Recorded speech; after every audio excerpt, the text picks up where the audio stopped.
Actually first time accident ಆದಮೇಲೆ 7 years ಆದಮೇಲೆ ಅದರಲ್ಲೂ ನಾನೇ ಅಡುಗೆ ಊಟ ಎಲ್ಲ ಮಾಡ್ಕೊಂಡು ಇಲ್ಲಿಂದ ಅಲ್ಲಿವರೆಗೂ ನಮ್ಮ ಅಮ್ಮನ ಗುಂಡಿಗೆ ಹೋಗಿ ಪೂಜೆ ಮಾಡ್ಕೊಂಡು ಬರೋಣ ಯುಗಾದಿ ಹಬ್ಬಕ್ಕೆ ಅಂತ. ಎಲ್ರಿಗೂ ಹ್ಯಾಪಿ ಯುಗಾದಿ ಹಬ್ಬದ ಶುಭಾಶಯಗಳು. ಇಷ್ಟು ಅವನಿಂದ ಭೂಮಿಗೆ ತನ್ನ ಪರಿಸರಕ್ಕೆ ತನ್ನ ಬೆಳೆದ ಒಂದು ಸಮಾಜಕ್ಕೆ ಒಂದು ಒಳ್ಳೆಯದು ಕೊಡುಗೆ ಕೊಡೋಕ್ಕಾಗ್ದಿದ್ಮೇಲೆ ಆ ವ್ಯಕ್ತಿ ಇದ್ದು ವೇಸ್ಟ್ ಅಂತ. ಹೊರಗಡೆ ಬಂದು ಒಬ್ಬಳೇ ಯಾರಿಗೂ ಭಾರ ಆಗಬಾರ್ದು ಅಂತ ಬದುಕ್ತಾ ಇದ್ದೀನಿ. ಕೆಲವೊಂದು ಕಡೆ ಬೇಜಾರಾಗುತ್ತೆ ನನಗೆ. ಈ ಥರ ಒಂದು ತಂದೆ ತಾಯಿ ನನಗೂ ಸಿಕ್ಕಿದ್ದಿದ್ರೆ ಚೆನ್ನಾಗಿರ್ತಿತ್ತು ಅಂತ. ನೋಡಿ, ಅಪ್ಪ ಅಮ್ಮನಿಗೆ ಎಂಥ ಪರಿಸ್ಥಿತಿ ತಂದಿಡ್ತು ಒಂದು ವಿಧಿ ಅಂತ ಹೇಳ್ಬೋದು. ಬೇಡ ಅಂದಿದ್ದ ಕಡೆ ಕೂದಲು ಬೆಳೆಯುತ್ತೆ ನೋಡಿ. ಮುಖದಲ್ಲೆಲ್ಲ ಕೂದಲು ಬೆಳೆಬೇಡ ಅಂತ ಹೇಳಿದ್ರು. ಇದೆಲ್ಲ ಕೂದಲು ಹಾರ್ಮೋನ್ ಇನ್ಬ್ಯಾಲೆನ್ಸ್ ಆಗಿಬಿಟ್ಟು ಇರೋ ಬರೋ ಕೂದಲು ಏರ್ದೆಲ್ಲ ಬರೀ ಮುಖದಲ್ಲೇ ಬರ್ತಾಯಿದ್ದಾವೆ. ಸರಿ ನಿದ್ದೆ ಇಲ್ಲ, ಊಟ ಇಲ್ಲ, ಮನೇಲಿ ಅಡುಗೆನೂ ಮಾಡ್ತಾಯಿಲ್ಲ. 5 ದಿನ ಇದು ಸರಿಯಾಗಿ ಅಡುಗೆನೂ ಮಾಡಿಲ್ಲ ನಾನು. ಒಂದೊಂದು ಸಾರಿ ಮಾಡ್ಕೊಂಡು ತಿಂತಿದ್ದೆ, ಬಟ್ ಇವಾಗ ತುಂಬ ಟೈಮ್ ವೇರಿಯೇಷನ್ ಇದೆ. ಇಲ್ಲಿ ನೋಡಿದ್ರೆ ಇಷ್ಟೊಂದು ಪಾತ್ರೆ ಬಿದ್ದಿದ್ದಾವೆ. ನೈಟ್ ಪಾತ್ರೆ ತೊಳಕ್ಕೆ ಆಗಲಿಲ್ಲ, ನೀರು ಬೇರೆ ಬರ್ತಾಯಿಲ್ಲ. ಅಷ್ಟೊತ್ತಲ್ಲಿ ಏನು ಮಾಡೋದು ಅಂತ ಹೇಳ್ಬಿಟ್ಟು ಪಾತ್ರೆ ತೊಳೆಯಲಿಲ್ಲ, ಹಂಗಾಗಿ ಮಲ್ಕೊಬಿಟ್ಟೆ. ಆ್ಯಕ್ಚುಲಿ ಕ್ವಾರ್ಟರ್ PG ಅಂತ, ಸೊ ಈ ಲೆವೆಲಿಗೆ ಆಗಿರುತ್ತೆ ಅವ್ರಿಗೆ ಇಂಜುರಿ. ಸೊ ಆ ಲೆವೆಲಿಗೆ ಇಂಜುರಿ ಆಯಿತು ಅಂತ ಹೇಳಿದ್ರೆ ಕೈ ಆಗ್ಬೋದು, ಕಾಲಾಗ್ಬೋದು, ಯಾವುದೂ ವರ್ಕ್ ಆಗೋಲ್ಲ. ಆ್ಯಕ್ಚುಲಿ ವಾಪಸ್ ಎತ್ಕೊಬಂದುಬಿಡೋಣ ಅಂತ ಅನಿಸ್ಬಿಟ್ಟಿತ್ತು ನೆನ್ನೆನೆ. ಏನು ಸ್ಟಾಲಲ್ಲಿ ಅಷ್ಟೇನು ಆಗ್ತಾಯಿಲ್ಲ. ಸುಮ್ಮನೆ ಸ್ಟಾಲ್ ಚಾರ್ಜು ಯಾಕಪ್ಪ ಕಟ್ಟೋದು ಅಂತ ಅನಿಸ್ಬಿಡ್ತು ನನಗೆ.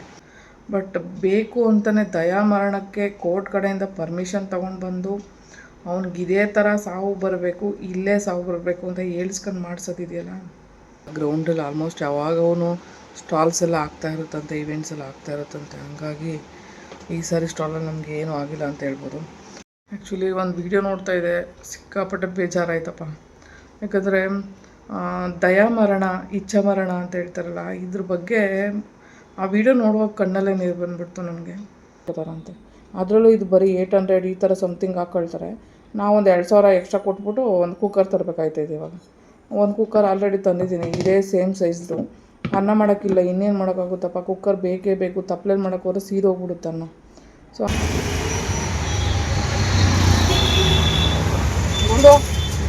ಗುಂಡು ಬೇಜಾರು ಹೊಡಿತೈತಾ ಗುಂಡು. ಏನು ಮಾಡೋದು ಗುಂಡು? ಸಿಮ್ಮು ತಗೊಳಕ್ಕೆ ಬಂದಿದ್ದೀವಿ ನಾವು ಇವಾಗ. ಸಿಮ್ ತಗೊಂಡು ಹೋಗೋಣ ಇರು.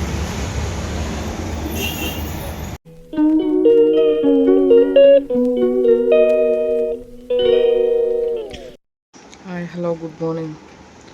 ಸೊ 5ನೇ ದಿನ ಸ್ಟಾಲ್ ಹೋಗ್ಬೇಕಾಗಿತ್ತು, ಬಟ್ ಎದ್ದಿರೋದೆ 1:30 ಮಧ್ಯಾಹ್ನ. ಆ್ಯಕ್ಚುಲಿ ಸಿಕ್ಕಾಪಟ್ಟೆ ನಡುವೆಲ್ಲ ನಿದ್ದೆ ಇಲ್ಲ ಮತ್ತು ತುಂಬ ಬ್ಯಾಕ್ ಪೇನ್ ಬಂದಿದೆಯಪ್ಪ. ಆಟೋದಲ್ಲಿ ಹೋಗಿ ಬಂದು ಅಲ್ಲಿ ಕೂರೋದ್ರಿಂದ ಸಿಕ್ಕಾಪಟ್ಟೆ ಇದಾಗ್ತಿದೆ, ಬ್ಯಾಕ್ ಪೇನು ಸಿಕ್ಕಾಪಟ್ಟೆ. ಯಪ್ಪ, ಈ ಸ್ಟಾಲ್ ಕತೆಗಳಂತೂ ಕೇಳೋಕ್ಕೆ ಆಗಲ್ಲ ಒಂದೊಂದು ಸಾರಿ. ಪೂರ್ತಿ ಹೆಂಗಾಗ್ಬಿಟ್ಟಿದ್ದೀನಿ ನೋಡಿ ನಾನು. ಸೊ ಇವಾಗ 5ನೇ ದಿನ ಸ್ಟಾಲ್ ಹೋಗಬೇಕು, ಬಟ್ 1:30 ಇವಾಗ ಎದ್ದಿದ್ದು. ಹೋಗೋಷ್ಟರಲ್ಲಿ ಸಾಯಂಕಾಲನೇ ಆಗಿಬಿಡುತ್ತೆ ಬಿಡಿ ಇವತ್ತು. ಆ್ಯಕ್ಚುಲಿ ವಾಪಸ್ ಎತ್ಕೊಬಂದುಬಿಡೋಣ ಅಂತ ಅನಿಸ್ಬಿಟ್ಟಿತ್ತು ನೆನ್ನೆನೆ. ಏನು ಸ್ಟಾಲಲ್ಲಿ ಅಷ್ಟೇನು ಆಗ್ತಾಯಿಲ್ಲ. ಸುಮ್ಮನೆ ಸ್ಟಾಲ್ ಚಾರ್ಜು ಯಾಕಪ್ಪ ಕಟ್ಟೋದು ಅಂತ ಅನಿಸ್ಬಿಡ್ತು ನನಗೆ.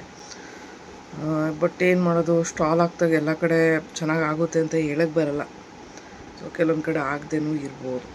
ಈ ಸ್ಟಾಲಲ್ಲಿ ಯಾಕೆ ಆಗ್ತಿಲ್ಲ ಅಂದರೆ, ಆಲ್ಮೋಸ್ಟ್ ಆ ಒಂದು ಗ್ರೌಂಡಲ್ಲಿ RR ನಗರ ಗ್ರೌಂಡ್ ಇದೆಯಲ್ಲ, ಆ ಗ್ರೌಂಡಲ್ಲಿ ಆಲ್ಮೋಸ್ಟ್ ಯಾವಾಗವೂ ಸ್ಟಾಲ್ಸ್ ಎಲ್ಲ ಆಗ್ತಾ ಇರುತ್ತಂತೆ, ಇವೆಂಟ್ಸ್ ಎಲ್ಲ ಆಗ್ತಾ ಇರುತ್ತಂತೆ. ಹಂಗಾಗಿ ಈ ಸಾರಿ ಸ್ಟಾಲಲ್ಲಿ ನಮಗೆ ಏನೂ ಆಗಿಲ್ಲ ಅಂತ ಹೇಳ್ಬೋದು. ಬಟ್ ಬೇಜಾರಾಯಿತು, ಏನು ಮಾಡೋದು. ಕಷ್ಟಪಟ್ಟು 5 ದಿನ ಸ್ಟಾಲ್ ನಡೆಸ್ತಿದ್ದು. ಇವಾಗ ನಾನು ಎಷ್ಟು ಪೇ ಮಾಡಬೇಕಂತ ನನಗೂ ಗೊತ್ತಿಲ್ಲ. ಬಟ್ ಇವತ್ತು ಹೋಗೋದಕ್ಕೆ ಮನಸ್ಸಿಲ್ಲ, ಸಿಕ್ಕಾಪಟ್ಟೆ ಬ್ಯಾಕ್ ಪೇನು. ಬೆಳಗ್ಗೆನೇ ಎದ್ದು, ಬೆಳಗ್ಗೆ ಎಲ್ಲ ಎದ್ದಿದ್ದೆ, ಮಧ್ಯಾಹ್ನ ಎದ್ದಿದ್ದು, ಈಗ ಸ್ವಲ್ಪ ಹೊತ್ತಲ್ಲಿ ಎದ್ದಿದ್ದು. ಇವಾಗ ಎದ್ದು ಹಾಟ್ ಪ್ಯಾಕ್ನ ಪೂರ್ವಿಕಲ್ಲಿ ಮಾಡಿಸ್ಕೊಂಡು ಸೊಂಟಕ್ಕೆಲ್ಲ ಹಾಕೊಂಡೆ. ಅವನಿಗೆ ಇಲ್ಲೇ ಹೋಟೆಲಲ್ಲಿ ತಗೊಂಡು ಬಾ ಅಂತ ಹೇಳಿದೆ. ಹೆಂಗೋ ತಗೊಂಡು ಬಂದು ತಿಂದ್ಬಿಟ್ಟು ಹೊರಟ. ಸೊ ಅವ್ನು ಬರೋದು 4:15ಗೆ. ನಾನಿವಾಗ ರೆಡಿಯಾಗಿ ಇನ್ನೂ ಬ್ರಷು ಮಾಡಿಲ್ಲ, 2 ಗಂಟೆ ಆಯ್ತಾ ಬಂತು. ಸೊ ಇವಾಗ ಬ್ರಷ್ ಮಾಡಿ ನಾನು ಸ್ಟಾಲಿಗೆ ಹೊರಡ್ಬೇಕಪ್ಪ. ಯಪ್ಪ, ಸಾಕಾಗ್ಬಿಟ್ಟೈತೆ ನನಗಂತೂ. ಸಕ್ಕತ್ತು ಬ್ಯಾಕ್ ಪೇನ್ ಆಗ್ತಾಯಿದೆ. ಹೋಗೋದಕ್ಕೆ ಮನಸ್ಸಿಲ್ಲ, ಬಟ್ ಏನು ಮಾಡೋದು, ಅಲ್ಲಿರೋ ಐಟಮರು ತಗೊಂಡು ಬರೋಣ ವಾಪಸ್ಸು ಅಂತ ಹೇಳ್ಬಿಟ್ಟು ಹೊರಡಲೇಬೇಕಿವಾಗ. ಸರಿ ನಿದ್ದೆ ಇಲ್ಲ, ಊಟ ಇಲ್ಲ, ಮನೇಲಿ ಅಡುಗೆನೂ ಮಾಡ್ತಾಯಿಲ್ಲ. 5 ದಿನ ಇದು ಸರಿಯಾಗಿ ಅಡುಗೆನೂ ಮಾಡಿಲ್ಲ ನಾನು. ಒಂದೊಂದು ಸಾರಿ ಮಾಡ್ಕೊಂಡು ತಿಂತಿದ್ದೆ, ಬಟ್ ಇವಾಗ ತುಂಬ ಟೈಮ್ ವೇರಿಯೇಷನ್ ಇದೆ. ನಿದ್ದೆ ಮಾಡೋಕ್ಕೆ ಟೈಮ್ ಸಾಕಾಗಲ್ಲ ಅಡುಗೆ ಮಾಡ್ಕೊಂಡಿದ್ರೆ, ಹಾಗಾಗಿ ಅಡುಗೆನೂ ಮಾಡ್ತಾಯಿಲ್ಲ.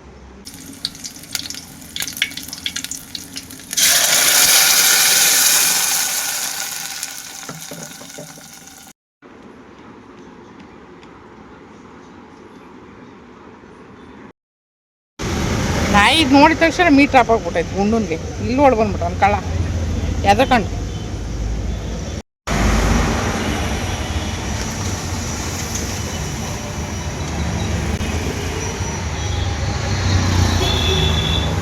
ಗುಂಡು ಗುಂಡು ಬೇಜಾರು ಹೊಡಿತೈತಾ ಗುಂಡು? ಏನು ಮಾಡೋದು ಗುಂಡು? ಸಿಮ್ಮು ತಗೊಳಕ್ಕೆ ಬಂದಿದ್ದೀವಿ ನಾವು ಇವಾಗ. ಸಿಮ್ ತಗೊಂಡು ಹೋಗೋಣ ಇರು.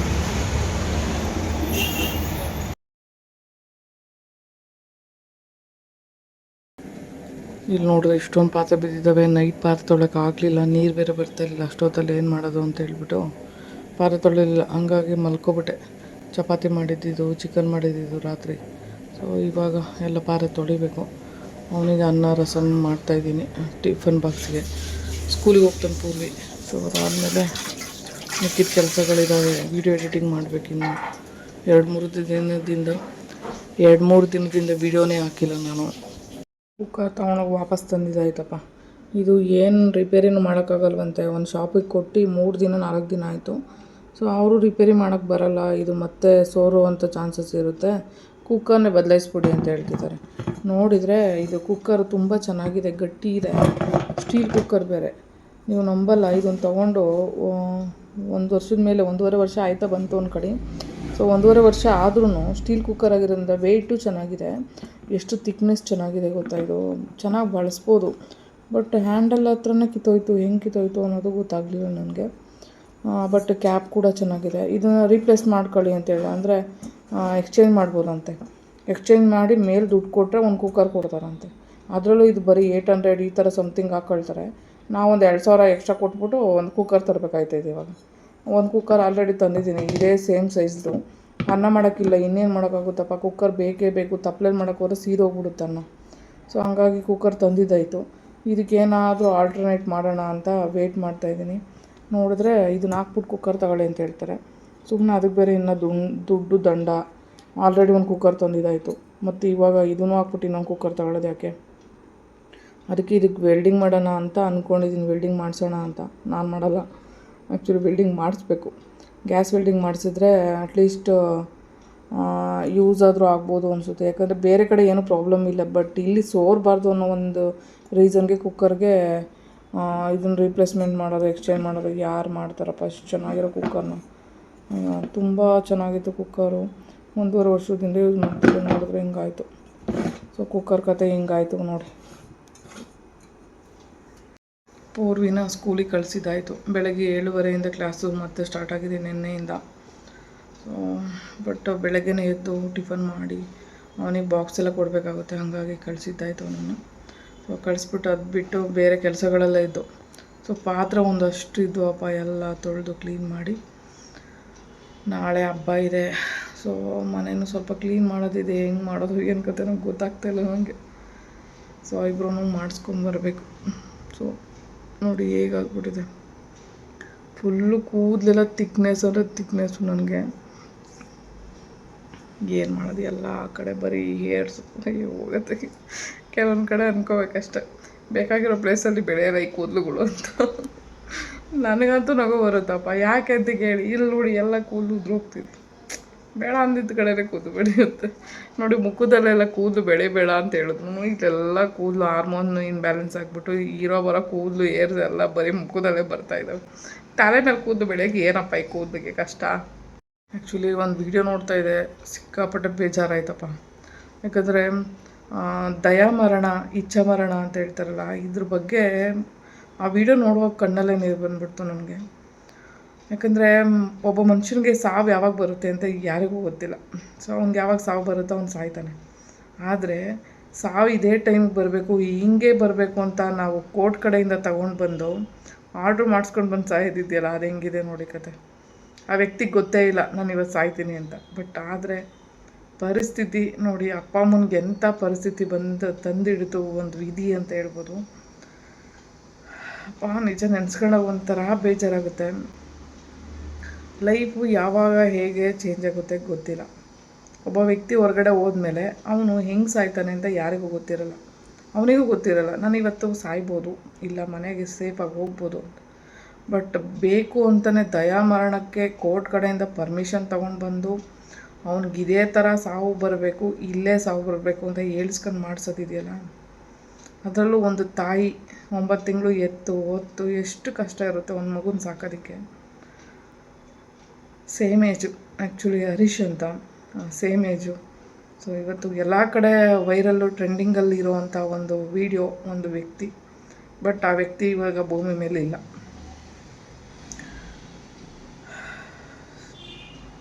2013.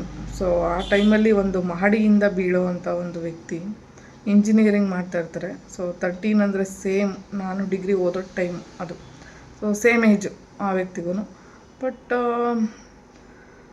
ಆ ಒಂದು ಏಜಲ್ಲಿ ರಕ್ಷಾಬಂಧನ ದಿನ ತನ್ನ ತಂಗಿ ಜೊತೆ ಏನೋ ಮಾತಾಡ್ಕೊಂಡು 4th ಫ್ಲೋರಿಂದ ಕೆಳಗಡೆ ಬಿದ್ದಿರೋವಂಥ ವ್ಯಕ್ತಿ. ಸೊ 4th ಫ್ಲೋರಿಂದ ಬಿದ್ದಿರೋ ಒಂದು ಪೊಸಿಷನ್ಗೆ ಏನಾಗಿದೆ ಅಂದರೆ, ಆ ಪರಿಸ್ಥಿತಿಗೆ ಬೆನ್ಮೂಳೆನೇ ಮುರಿದಿದೆಯೋ ಇಲ್ಲ ಬ್ರೈನ್ಗೆ ಏನೋ ಎಫೆಕ್ಟ್ ಆಗಿದೆಯೋ ಗೊತ್ತಿಲ್ಲ. ಬಟ್ ಬೆನ್ಮೂಳೆಗೆ ಏಟಾಗಿರುತ್ತೆ ಅದು. ಯಾಕೆ ಅಂದರೆ ಆ ವ್ಯಕ್ತಿಗೆ ಕೈ ಕಾಲು ಏನೂ ಆಡ್ತಾ ಇಲ್ಲ ಅಂದರೆ ಸ್ಪೈನ್ ಇಂಜುರಿ ಆಗಿರುತ್ತೆ ಒಂದು.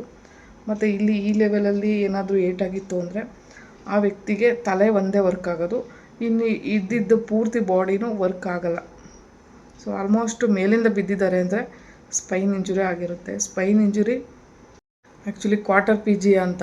ಸೊ ಈ ಲೆವೆಲಿಗೆ ಆಗಿರುತ್ತೆ ಅವ್ರಿಗೆ ಇಂಜುರಿ. ಸೊ ಆ ಲೆವೆಲಿಗೆ ಇಂಜುರಿ ಆಯಿತು ಅಂತ ಹೇಳಿದ್ರೆ ಕೈ ಆಗ್ಬೋದು, ಕಾಲಾಗ್ಬೋದು, ಯಾವುದು ವರ್ಕ್ ಆಗಲ್ಲ. ಸೊ ನಮ್ಮ ಒಂದು ಈ ಲೆವೆಲಿಂದ ಪೂರ್ತಿ ಪಾದದವರೆಗೂ ಅದು ವರ್ಕ್ ಆಗದೇ ಇರೋಂಥ ಒಂದು ಸಿಚುವೇಶನು. ಸೊ ಕ್ವಾರ್ಟರ್ PG ಅಂತ ಹೇಳ್ತಾರೆ ಅದಕ್ಕೆ. ಸ್ಪೈನ್ ಇಂಜುರಿಯಲ್ಲಿ ಬೇರೆ ಬೇರೆ ಥರ ಲೆವೆಲ್ ಇರುತ್ತೆ. ಸ್ಪೈನ್ ಇಂಜುರಿಲಿ 2 ಥರ ಲೆವೆಲ್ ಇರುತ್ತೆ. ಆ್ಯಕ್ಚುಲಿ ಕ್ವಾರ್ಟರ್ PG ಅಂತ ಹೇಳ್ತಾರೆ ಒಂದು, ಇನ್ನೊಂದು ಬಂದು ಪ್ಯಾರಾ PG ಅಂತ ಹೇಳ್ತಾರೆ. ಸೊ ಪ್ಯಾರಾ PG ಅಂತ ಹೇಳಿದ್ರೆ ನಮಗಾಗಿದೆ ಆ ಲೆವೆಲು.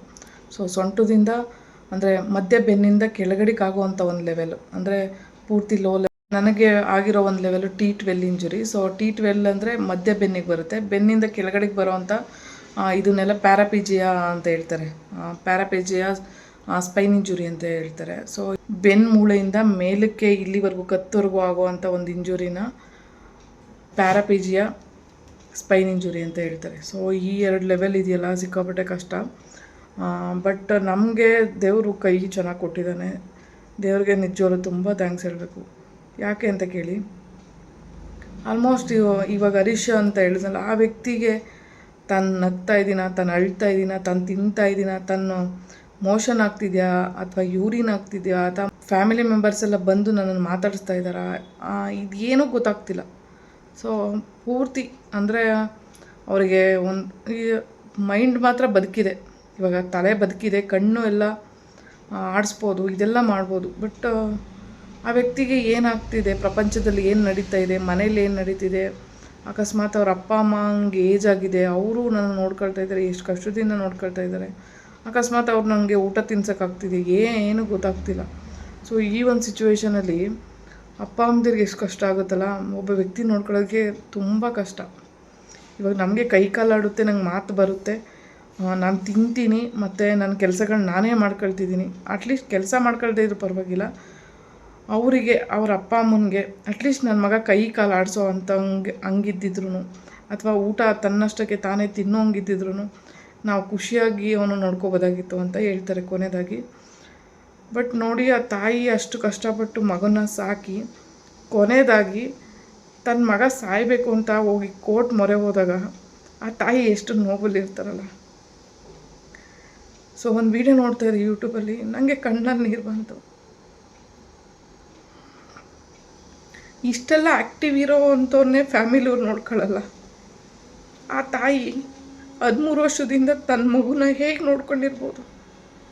ಒಬ್ಬ ವಯಸ್ಸಿನ ಹುಡುಗ, ಆ ಹುಡುಗನ ಒಂದು ಬೆಡ್ ಮೇಲೆ ಹಿಂದೆ ಗಾಯಗಳಾಗ್ತಾ ಇರುತ್ತೆ, ಮತ್ತು ಆ ವ್ಯಕ್ತಿ ತಿನ್ನಲ್ಲ, ಉಣ್ಣಲ್ಲ, ತನ್ನ ವಾಶ್ರೂಮ್ಗೆ ಹೋಗೋದು ಗೊತ್ತಾಗಲ್ಲ. ಪ್ರತಿಯೊಂದು ವಿಷಯನೂ ಆ ತಾಯಿ ನೋಡ್ಕೋಬೇಕಾದ್ರೆ ಹೇಗಿರಬೇಕು ಆ ತಾಯಿ ಕರಳು. ತನ್ನ ಮಕ್ಕಳು ವೃದ್ಧಾಪ್ಯದಲ್ಲಿ ನೋಡ್ಕೊಳ್ಳಿ ಅಂತ ಹೇಳ್ಬಿಟ್ಟು ಮಕ್ಕಳನ್ನ ಚೆನ್ನಾಗಿ ಬೆಳೆಸಿ ಎಜುಕೇಷನ್ ಮಾಡಿಸಿ ಲಾಸ್ಟಿಗೆ ನನ್ನ ಮಗ ನನಗೆ ಆಸರೆ ಆಗಬೇಕು ಅನ್ನೋ ಒಂದು ಆಸೆ ಇರುತ್ತೆ ತಂದೆ ತಾಯಿಗಳಿಗೆ. ಬಟ್ ಅದೇ ತಂದೆ ತಾಯಿ ನನ್ನ ಮಗ ಬದುಕಿದ್ರೆ ತುಂಬ ನೋವು ಅನುಭವಿಸ್ತಾನೆ. ಅವನು ಸತ್ತೋದ್ರೆ ಸಾಕು, ಅವನ ಕಷ್ಟಗಳನ್ನ ನನ್ನ ಕೈ ನೋಡೋದಕ್ಕಾಗ್ತಿಲ್ಲ ಅಂತ ಹೇಳಿ ದಯಾಮರಣಕ್ಕೆ ಒಂದು ಕೋರ್ಟ್ ಕಡೆ ಸುಪ್ರೀಂ ಕೋರ್ಟಿಂದ ಒಂದು ಪರ್ಮಿಷನ್ ತರ್ತಾರೆ ಅಂದಾಗ ಯಾವ ಲೆವೆಲಲ್ಲಿ ನೊಂದಿರ್ತಾರೋ ಗೊತ್ತಿಲ್ಲ ಅವರು. ಇಲ್ಲಿ 2 ಥರ ವ್ಯಕ್ತಿಗಳನ್ನ ನೋಡ್ಬೋದು. 13 ವರ್ಷಗಳಿಂದ ಆ ತಾಯಿ ತಂದೆ ಎಷ್ಟು ಕಷ್ಟಪಟ್ಟು ಸಾಲಗಳನ್ನ ಮಾಡ್ಕೊಂಡು ದುಡಿದು ತನ್ನ ಮಗನಿಗೋಸ್ಕರ ಕಷ್ಟಪಡ್ತಿದ್ದಾರೆ. ಆದರೆ 4 ಇಯರ್ಸ್ ಬೆಡ್ ರಿಡನ್ ನಾನು. ಸೊ ಇವತ್ತು ಎಷ್ಟು ಆ್ಯಕ್ಟಿವ್ ಆಗಿದ್ದೀನಿ. ನನಗೊಂದು ಫ್ಯಾಮಿಲಿ ಆ ಥರ ಸಿಗಬಾರ್ದಾಗಿತ್ತ ಅಂತ ಒಂದು ಕಡೆ ಅನಿಸುತ್ತೆ.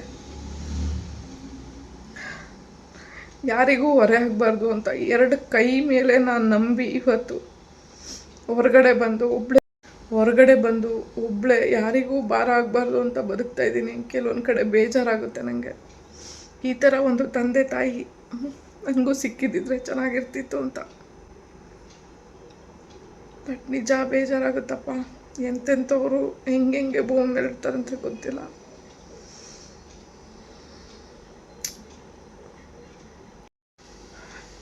ನಾನು ಯಾಕೆ ಈ ವಿಷಯನ ಹೇಳಕ್ಕೆ ಬಂದೆ ಅಂತ ಹೇಳಿದ್ರೆ, almost same age, same case.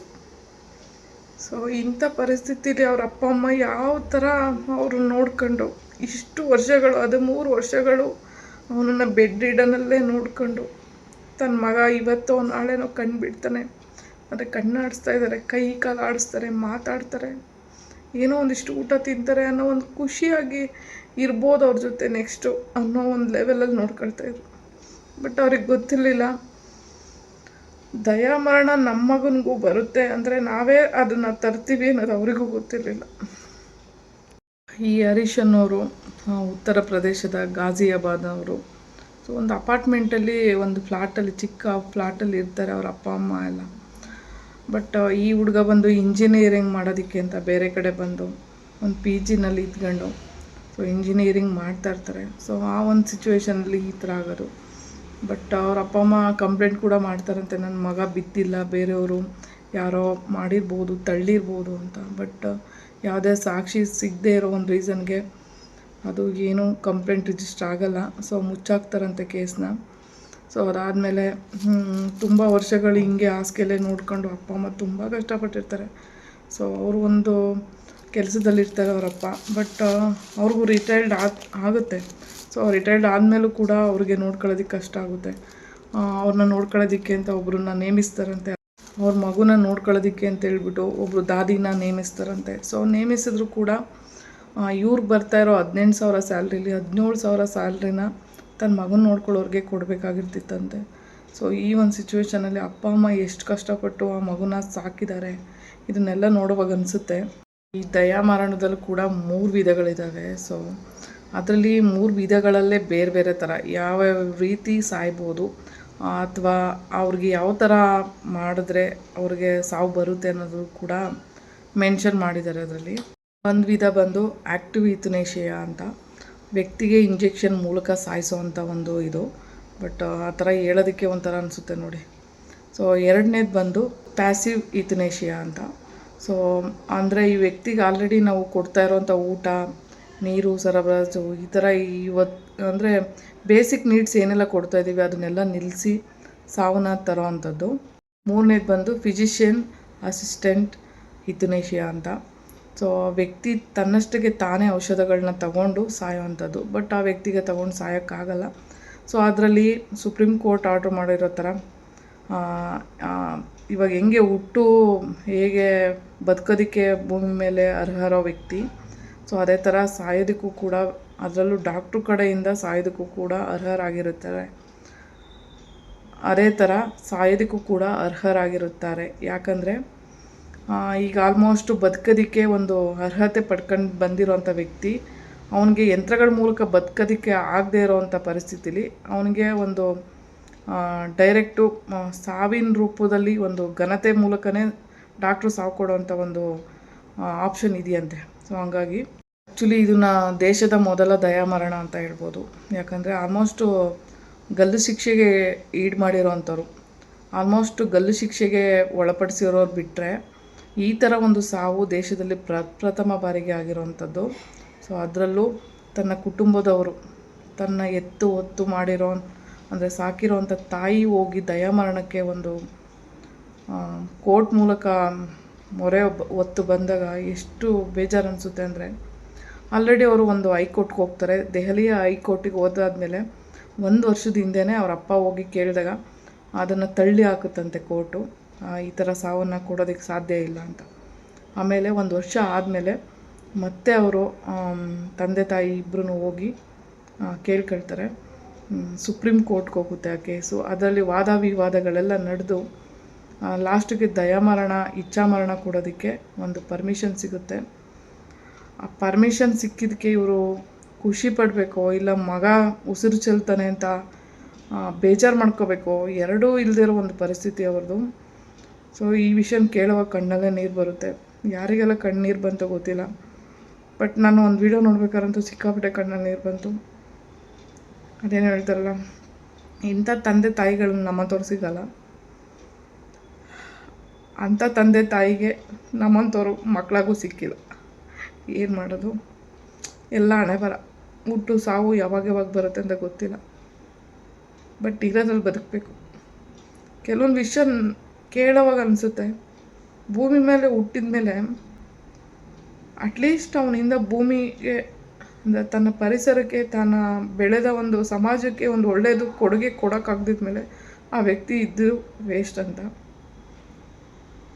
But ಅಂಥ ಒಳ್ಳೆ ಫ್ಯಾಮಿಲಿ ಸಿಗಬೇಕು ಅಂದ್ರೂ ನಮ್ಮ ಹಣೆ ಬರದಲ್ಲಿ ಕೇಳ್ಕೊಂಡು ಬಂದಿರಬೇಕು. ಎಲ್ಲರಿಗೂ ಒಳ್ಳೆ ಫ್ಯಾಮಿಲಿ ಸಿಗಬೇಕಲ್ಲ, ಎಲ್ಲ ಫ್ಯಾಮಿಲಿಗೂ ಒಳ್ಳೆ ಮಕ್ಕಳು ಕೂಡ ಸಿಗಬೇಕಲ್ವ.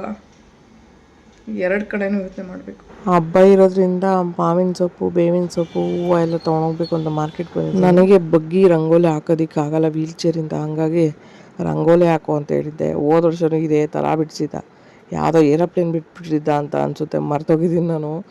ಬಟ್ ಇವಾಗ ರಂಗೋಲಿ ಬಿಡೋ ಅಂತ ಹೇಳಿದ್ರೆ ಏನೋ ಒಂದು ಚುಕ್ಕಿ ಇಟ್ಬಿಟ್ಟು ಏನೋ ಮಾಡ್ತಾಯಿದ್ದೆ. ಬಟ್ ನಂಗೆ ರಂಗೋಲಿ ಹಾಕೋದಕ್ಕೆಲ್ಲ ಬಗ್ಗಿ ಎಟ್ಕಲ್ಲ ನನಗೆ. ಏನು ಮಾಡೋದು, ತುಂಬ ವರ್ಷಗಳಿಂದ ಯುಗಾದಿ ಬಂದರೆ ಸಾಕು, ಒಂದು ಹೊಸ ವರ್ಷ ಅಲ್ವ ನಮಗದು. ಸೊ ಪ್ರತಿ ಯುಗಾದಿಗೂ ನಾನು ಒಳ್ಳೊಳ್ಳೆ ರಂಗೋಲಿ ಹಾಕಿ, ಮನೆ ಮುಂದೆ ಕಲರ್ಸ್ ಹಾಕಿ, ಅದರಲ್ಲಿ ಮಧ್ಯದಲ್ಲಿ ದೀಪ ಇಟ್ಟು ಮಧ್ಯರಾತ್ರಿ 12 ಗಂಟೆ 1 ಗಂಟೆವರೆಗೂ ಕೆಲಸ ಮಾಡ್ತಾಯಿದ್ದೆ. ಆಲ್ಮೋಸ್ಟ್ ಈ ಜೋಳದ ರೆಸಿಪಿ ಅಂದರೆ ಯಾರಿಗೆಲ್ಲ ಇಷ್ಟ ಇರಲ್ಲ ಹೇಳಿ, ಅದರಲ್ಲೂ ಸಿಕ್ಕಾಪಟ್ಟೆ ಇಷ್ಟಪಟ್ಟು ತಿನ್ನೋರು ಇದ್ದಾರೆ. ಇದು ಸ್ವೀಟ್ ಕಾರ್ನು. ನಾನೇನು ಮಾಡ್ತೀನಿ ಅಂದರೆ, ಸ್ವಲ್ಪ ಜೋಳ ಒಣಗಿರೋ ಥರ ಇರಬೇಕು, ತುಂಬ ಹಸಿದು ಇರಬಾರ್ದು. ಸೊ ಒಣಗಿ ಇರೋ ಥರ ಒಂದು ಜೋಳನ ತೊಗೊಂಡು ಬಿಡಿಸ್ಕೋಬೇಕು ಎಲ್ಲನೂ. ಸೊ ಮುಸ್ಕಿಂದ ಎಲ್ಲ ಬಿಡಿಸ್ಕೊಂಡು, ಸೊ ಈ ಥರ ಸಪ್ರೇಟ್ ಮಾಡ್ಕೊಂಡು ನಾನೇನು ಮಾಡ್ತೀನಿ, ಅದಕ್ಕೆ ಉಪ್ಪು ಖಾರ ಸ್ವಲ್ಪ ಎಣ್ಣೆ ಬೆರೆಸಿ ಫ್ರೈ ಮಾಡ್ತೀನಿ. ಚೆನ್ನಾಗಿ ಫ್ರೈ ಮಾಡಾದ್ಮೇಲೆ ನಾವು ಉಪ್ಪು ಖಾರನ ಬೆರೆಸ್ಬೇಕು, ಆವಾಗ ಅದು ಟೇಸ್ಟು ಚೆನ್ನಾಗಿರುತ್ತೆ. ಯಾಕಂದರೆ ಎಣ್ಣೆ ಬೆರೆಸೋದ್ರಿಂದ ಅದು ಬೇಯದೇ ಇರ್ಬೋದು. ಹಂಗಾಗಿ ಫಸ್ಟು ಎಲ್ಲ ಹುರ್ಕೋಬೇಕು, ಸ್ವಲ್ಪ ಈ ಥರ ಬ್ಲ್ಯಾಕ್ ಆಗೋ ಥರ. ಬ್ಲ್ಯಾಕ್ ಅಂದರೆ ತುಂಬ ಬ್ಲ್ಯಾಕ್ ಮಾಡಬಾರ್ದು, ಒಂದು ಮಟ್ಟಿಗೆ ಈ ಥರ ಸುಟ್ಕೊಳ್ಳೋ ಥರ ಆಗಬೇಕು. ಅದಾದಮೇಲೆ ನಾವೇನು ಮಾಡ್ತೀವಿ, ಒಂದಿಷ್ಟು ಎಣ್ಣೆ ಬೆರೆಸ್ತೀವಿ. ಎಣ್ಣೆ ಏನಕ್ಕೆ ಯೂಸ್ ಮಾಡ್ತೀವಿ ಅಂತ ಹೇಳಿದ್ರೆ, ಉಪ್ಪು ಖಾರ ಜೋಳದಲ್ಲಿ ಅಂಟ್ಕೋಬೇಕು ಅನ್ನೋ ಒಂದು ರೀಸನಿಂದ ಅಷ್ಟೇ. ಸೊ ಉಪ್ಪು ಖಾರ ಹಾಕಿ ಇದನ್ನು ಈ ಥರ ಫ್ರೈ ಮಾಡಿ ತಿನ್ನೋವಾಗ ಸಖತ್ತು ಟೇಸ್ಟ್ ಇರುತ್ತೆ. ನನಗಂತೂ ತುಂಬ ಇಷ್ಟ, ಮಕ್ಳಿಗಂತೂ ತುಂಬ ಇಷ್ಟ ಆಗುತ್ತೆ. 1:15 ಆಗಿರ್ಬೋದು ಟೈಮು. ಹಬ್ಬ ನಾಳೆ, ಹಂಗಾಗಿ ಇರೋ ಬರೋ ಪಾತ್ರೆ ಎಲ್ಲ ತೊಳಿತಾ ಇದ್ದೀನಿ. ಎಲ್ಲ ಮನೆ ಕ್ಲೀನಿಂಗ್ ಎಲ್ಲ ಮಾಡಿಬಿಟ್ಟು ನಾಳೆ ಹಬ್ಬ ಮಾಡಬೇಕಲ್ಲ. ಬೆಳಗ್ಗೆನೇ ಎದ್ದು ಬೆಳಗ್ಗೆನೇ ಇದು ಮಾಡೋದು ಎಲ್ಲ ಮುಗಿಸ್ಕೊಂಬಿಟ್ರೆ ಆಯಿತು, ಇಲ್ಲ ರಾತ್ರಿ ಎಲ್ಲ ಇದ್ಬಿಟ್ಟು ಮಾಡೋದು ಅಂತ ಮಾಡ್ತಾಯಿದ್ದೀನಿ. ಹಬ್ಬ ಎಷ್ಟು ಪಾತ್ರೆ ಬಿದ್ದಿದ್ದಾವೆ ಅಂದರೆ ಅಷ್ಟು ಪಾತ್ರೆ ಬಿದ್ದಿದ್ದಾವೆ. ಇದರಲ್ಲಿ ಒಂದಷ್ಟು ಐಟಮ್ ಎತ್ತಿಕ್ಕಿದಾಯಿತು, ಎತ್ತಿಕ್ಕೂ ಇಷ್ಟು ಪಾತ್ರೆ ಬಿದ್ದಿದ್ದಾವೆ, ಎಲ್ಲ ತೊಳಿತಾ ಬಿದ್ದಿದ್ದೀನಿ ಇವಾಗ.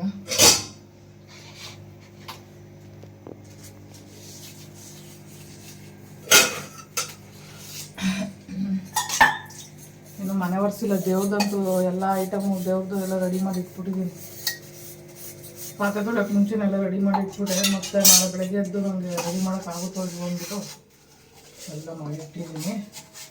ಬೆಳಗ್ಗೆ ಮತ್ತೊಮ್ಮೆ ಸ್ನಾನ ಮಾಡ್ಕೊಂಡು ಪೂಜೆ ಮಾಡಿ ಆಮೇಲೆ ನಮ್ಮ ಅಮ್ಮನ ಗುಂಡಿ ಹತ್ರ ಪೂಜೆ ಮಾಡ್ಕೊಂಡು ಬರೋಕ್ಕೆ ಹೋಗಬೇಕು. ಆ್ಯಕ್ಚುಲಿ ಫಸ್ಟ್ ಟೈಮು ಆಕ್ಸಿಡೆಂಟ್ ಆದಮೇಲೆ 7 ಇಯರ್ಸ್ ಆದಮೇಲೆ ಅದರಲ್ಲೂ ನಾನೇ ಅಡುಗೆ ಊಟ ಎಲ್ಲ ಮಾಡ್ಕೊಂಡು ಇಲ್ಲಿಂದ ಅಲ್ಲಿವರೆಗೂ ನಮ್ಮ ಅಮ್ಮನ ಗುಂಡಿಗೆ ಹೋಗಿ ಪೂಜೆ ಮಾಡ್ಕೊಂಡು ಬರೋಣ ಯುಗಾದಿ ಹಬ್ಬಕ್ಕೆ ಅಂತ. ಎಲ್ರಿಗೂ ಹ್ಯಾಪಿ ಯುಗಾದಿ ಹಬ್ಬದ ಶುಭಾಶಯಗಳು. ಆ್ಯಕ್ಚುಲಿ ಕನ್ನಡ ಇಂಗ್ಲೀಷ್ ಎರಡು ಮಿಕ್ಸ್ ಮಾಡಿಬಿಟ್ಟೆ. ಯುಗಾದಿ ಹಬ್ಬದ ಹಾರ್ದಿಕ ಶುಭಾಶಯಗಳು ಎಲ್ರಿಗೂ. ಸೊ ಯುಗಾದಿ ಹಬ್ಬನೇ ನಮಗೆ ಹೊಸ ವರ್ಷ. ನಮಗೆ ಆಲ್ಮೋಸ್ಟು ನ್ಯೂ ಇಯರ್ ಸ್ಟಾರ್ಟ್ ಆಗುತ್ತಲ್ಲ, ಅದು ನಮಗೆ ಹೊಸ ವರ್ಷ ಅಲ್ಲ. ಯುಗಾದಿ ಹಬ್ಬ ಸ್ಟಾರ್ಟ್ ಆದಾಗಲೇ ಮಾತ್ರ ನಮಗೆ ಹೊಸ ವರ್ಷ. ಬೇವು ಬೆಲ್ಲ ತಿಂದು ಒಳ್ಳೆ ಮಾತನಾಡೋಣ ಮತ್ತು ಹೊಸ ವರ್ಷದ ಒಂದು ಹೊಸ ಹಾದಿಲಿ ಒಳ್ಳೆ ನಡತೆ, ಒಳ್ಳೆ ಗುಣದಿಂದ ನಡೆದು ಈ ವರ್ಷದ ಒಂದು ಸ್ಟಾರ್ಟಿಂಗ್ನ ಶುರು ಮಾಡೋಣ. ಯುಗಾದಿ ಹೊಸ ವರ್ಷ ನಮಗೆ. ಸೊ ಹಾಗಾಗಿ ಯಾರೆಲ್ಲ ಏನೆಲ್ಲ ಅಂದ್ಕೊಂಡಿದ್ದೀರಾ ಈ ವರ್ಷದಲ್ಲಿ ಮಾಡಬೇಕು ಅಂತ, ಅದೆಲ್ಲ ನಿಮಗೆ ಸಕ್ಸಸ್ ಆಗಲಿ. ಸೊ ಹೊಸ ವರ್ಷದಲ್ಲಿ ಶುಭಾಶಯ ಕೋರ್ತಾ ಇದ್ದೀನಿ ನಾನು ನನ್ನ ಕಡೆಯಿಂದ. ವಿಡಿಯೋ ಇಷ್ಟ ಆದರೆ ಲೈಕ್ ಕೊಡಿ, ನನ್ನ ಚಾನಲ್ಗೆ ಸಬ್ಸ್ಕ್ರೈಬ್ ಮಾಡಿ. ತುಂಬ ಜನ ವಿಡಿಯೋನ ನೋಡ್ತಾ ಇದ್ದೀರಾ, ಬಟ್ ಸಬ್ಸ್ಕ್ರೈಬ್ ಮಾಡದೆ ನೋಡ್ತಾ ಇದ್ದೀರಾ. ಫ್ರೀಯಾಗಿ ಸಬ್ಸ್ಕ್ರೈಬ್ ಮಾಡ್ಕೊಂಡು ವಿಡಿಯೋ ನೋಡಿ, ನನಗೂ ಕೂಡ ಹೆಲ್ಪ್ ಆಗುತ್ತೆ ಇದರಿಂದ. ನೀವು ಮಾಡೋ ವ್ಯೂ, ಲೈಕು, ಕಮೆಂಟು, ಶೇರು ಪ್ರತಿಯೊಂದು ಕೂಡ ನನಗೆ ಆ್ಯಡ್ ಆಗುತ್ತೆ. ಸೊ ಇನ್ನೂ ಇಷ್ಟ ಆದರೆ ನನ್ನ ಚಾನಲ್ನ ನೀವು ಬೇರೆಯವ್ರಿಗೆ ಸಬ್ಸ್ಕ್ರೈಬ್ ಮಾಡಿಸ್ಬೋದು. ತುಂಬ ಥ್ಯಾಂಕ್ಸ್ ಹೇಳ್ತೀನಿ ವಿಡಿಯೋ ನೋಡಿದ್ದಕ್ಕಾಗಿ.